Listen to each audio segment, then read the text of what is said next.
For introverted personalities, online dating can seem like a perfect fit.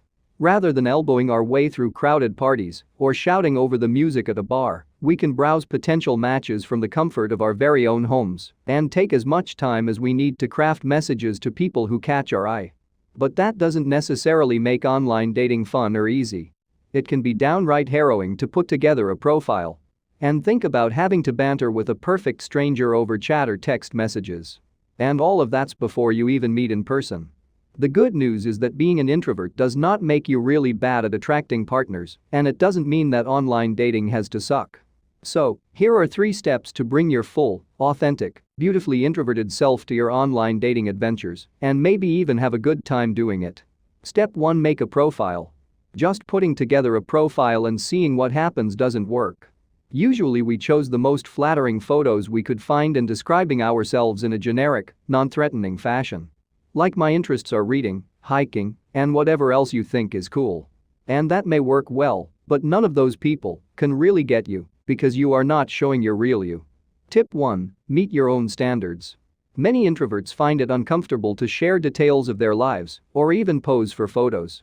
3-word description and 1 blurry photo where you're wearing a hat and sunglasses won't get you that far on most platforms. Fortunately, you can get off to a good start just by snapping a few fresh pictures and posting a clear, concise description. Tip 2: It's not all about the profile. You have to remember this. No matter how hard you try, there's no way to create a profile that captures your full personality. So, don't think you have to wait until you have your profile just right before you can actually talk or meet with people. For some guidance, take a closer look at those profiles that catch your interest. How long are the descriptions? Are they broken up into multiple paragraphs? Do they talk more about traits or actions? Seeing what works in other profiles can help you find both a length and format that makes sense for your own. Tip 3: Highlight your quirks. Don't just post the uber-flattering pictures taken by a friend with a fancy camera. Instead, snap a couple of quick selfies of pics showcasing your talents like playing a guitar or playing squash, or with kitten, if you are a cat lover. It should catch some of your real personality, including a big genuine smile. They should convey something that you are actually passionate about and makes to want another person to make a first move intrigued by it. Step 2: Chat with people. Exchanging written messages appeals to many introverted personality types. Interacting with someone via a screen? Sure, we can do that. But it's really easy to get stuck in this step, exchanging witty messages all the livelong day, but never actually meeting anyone in person. Here are some tips to initiate great chat. Tip 1: Don't wait for them to make the first move. Very few introverted personalities say that, if they like someone, they make the first move. And you know what? Most of the time, it's perfectly alright to wait to approach someone until we're fully comfortable. Here's the bitter truth: online dating doesn't work that way. Most people don't have unlimited amounts of time to chat and meet with potential matches. If you wait a week, or even just a few days, to send someone a message or reply to their messages, their inbox might already be overflowing, or they might have just scheduled a date for the only night they have free this week. If someone catches your eye, drop them a line right away. It might not feel super comfortable, and that's okay. Just focus on establishing contact. You don't need to come up with the perfect opening line. To be honest, there's no such thing as a perfect opening line, as long as you don't just say, "Hey," or "Hi." Tip 2: Show off your listening skills. Maximum amount of introverted personality types say that, in conversations, they tend to be the listener. When it comes to online dating, this can really set you apart. In a world full of people who want to talk about themselves, it's a breath of fresh air to have someone say, "Hey, I see that you're learning to play guitar. How did you get into that?"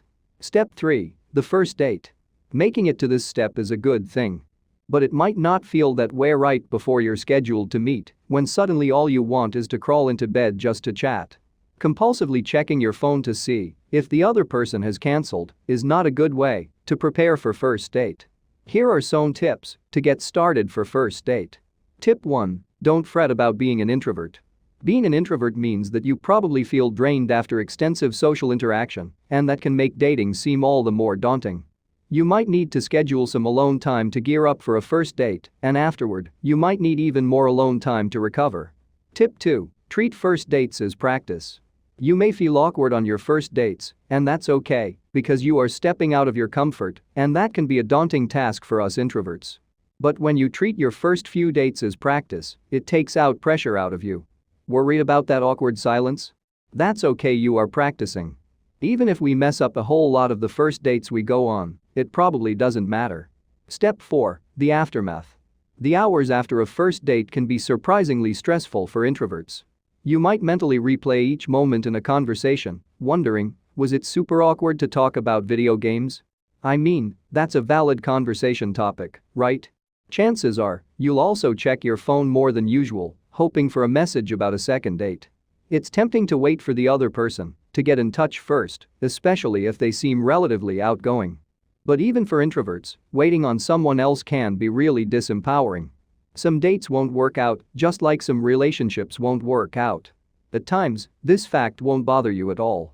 You'll listen to some music and get on with your life. But at other times, it might bother you a great deal. Rejection sucks, and one person's rejection can feel like a giant stamp on your forehead that says uncool or unlovable or whatever your worst fear is. But here's the thing. You don't want to be with someone who doesn't want to be with you. In this way, rejection is a gift. Sure, it's a gift that nobody wants, but it isn't the end of the world, and it doesn't need to stop you from getting back on the horse or the dating app and trying again.